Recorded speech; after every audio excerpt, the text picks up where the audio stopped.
Unahin ko lang po itong security paper natin sa rehistro. Naayos na humang Opo. problema, ASEC?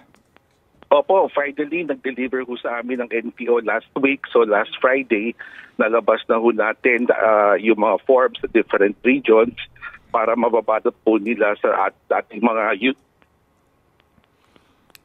Naputol ta. NCR. Hello. Yeah, go ahead. We anticipate po sa Region 3, 4A at NCR, ma-correct na ho nila yung mga dating na-issuean ng mga temporary CRs. They will reach out to them already para mapalitan ho natin ng security paper. Okay, paano po yung istorbo nun doon sa ninyo, kliyente na mga motorista? We coordinated po most of the transactions po bank or financial institution related. We sat down with them last week already to explain what happened, and okay naman po sila the moment we bring out the security papers.